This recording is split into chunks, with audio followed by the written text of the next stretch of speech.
general de FETI Acaba, abogado, trabajó mucho tiempo en derecho constitucional y en estos momentos trabajando mucho en amparos para evitar que aquellos trabajadores que se niegan a cortar el suministro energético en las casas no terminen despedidos y que sean objetores de conciencia en serio. Entonces, le pedimos a Juan, por favor, que haga uso de la palabra.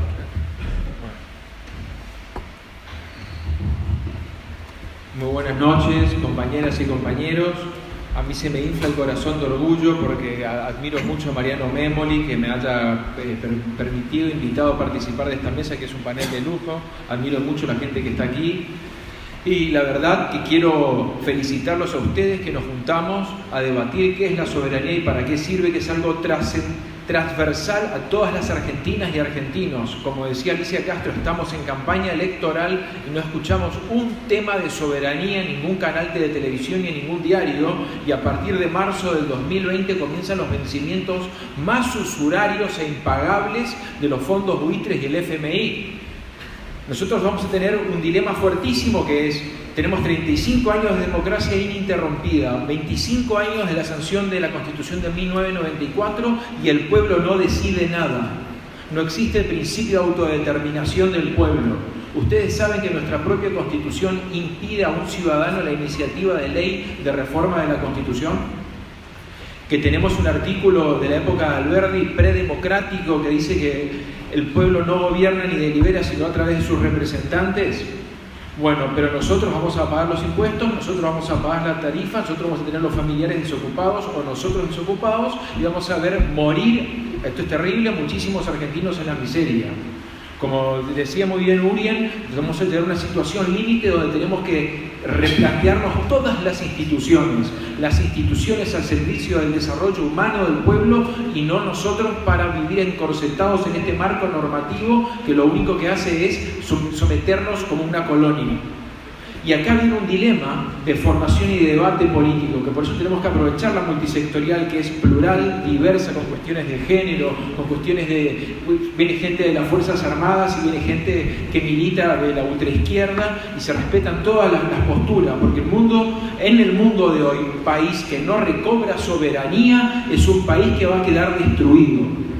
Y esto se ve en Europa, se ve en África, se ve en el sudeste asiático, y en Latinoamérica estamos bajo ataque constante y permanente, como acaban de hacer. Yo trabajo en la represa hidroeléctrica de Yacyretá, la represa que le sigue un poco más grande, la de Burí, la de Venezuela, acaba de ser atacada a través de medios sofisticados informáticos por el conocimiento que tienen las empresas proveedoras, y le cortaron la luz a todo un país, como es Venezuela. Rusia está apelando ahora para que se lo lleve a la Corte Internacional de Justicia, y los norteamericanos dijeron que si actúa la Corte Internacional de Justicia van a demandar a los jueces de la Corte Internacional de Justicia. Y esto habla de que realmente nos tenemos que defender entre nosotros. Y acá viene lo que quiero que comencemos a debatir. Supongamos que viene una Asamblea Nacional Constituyente, se iluminan nuestros representantes y retoman, ahora les voy a contar una anécdota con respecto a los 2/3 de los presentes, que es la Ley de Necesidad de Reforma de la Constitución de los años 90, pero supongamos que estamos en la Asamblea Constituyente. Tenemos que saber qué es la soberanía para redactar bien la futura Constitución. Esta es una excusa de militancia. La nueva Constitución y recobrar soberanía nos tiene que servir para construir la más amplia unidad y mayoría entre todas las argentinas y argentinos. No podemos estar discutiéndonos Kant y Kant esta grieta falseada.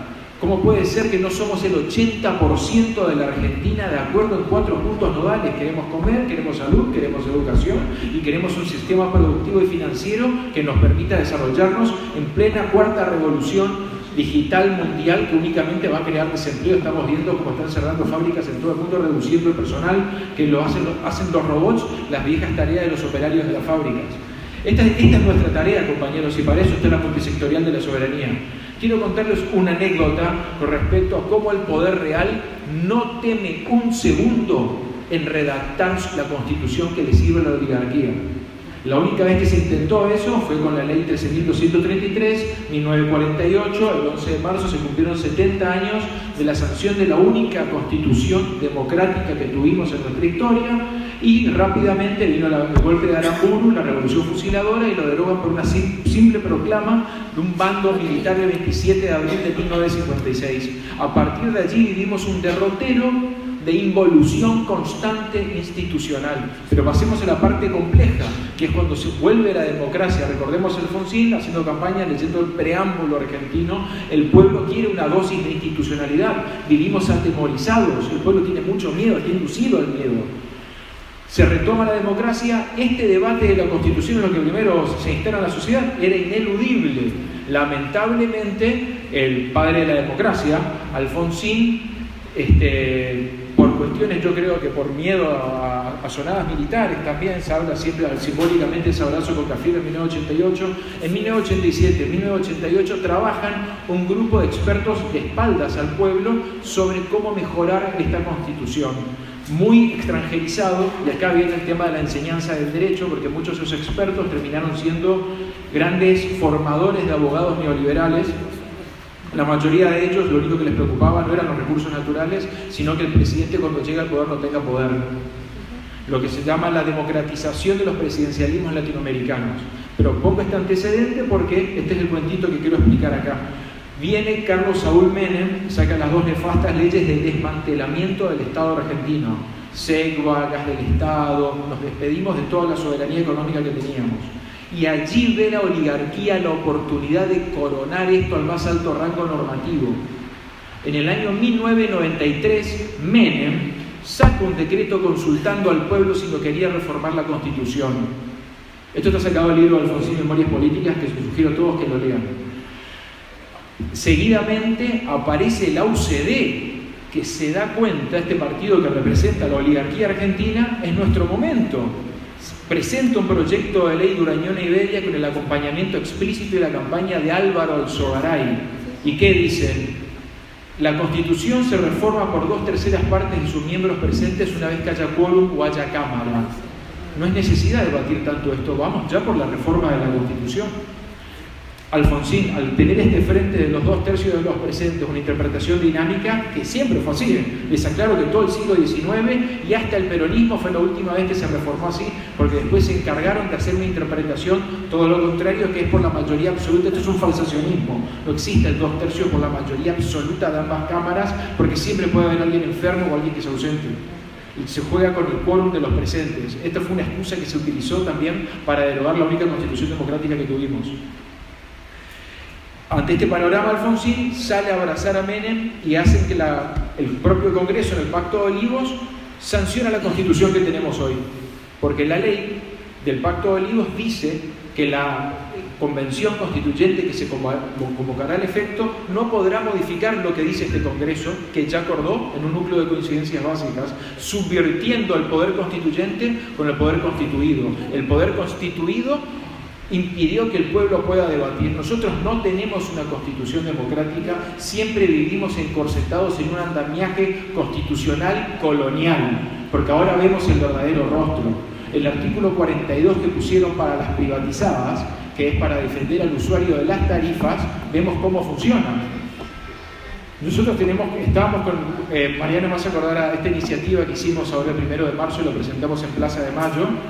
Se nos ocurrió y dijimos, vamos a hacer cualquier tipo de demanda judicial, pero no vamos a usar el fuero creado por ellos en la década de los 90. Se privatiza y crean un fuero especial, que es el fuero contencioso administrativo para tratar los reclamos a las privatizadas. Les recuerdo que acá hay hasta gente de Estiuso, que terminó vinculado en las cámaras federales a la hora que estamos con los servicios de inteligencia.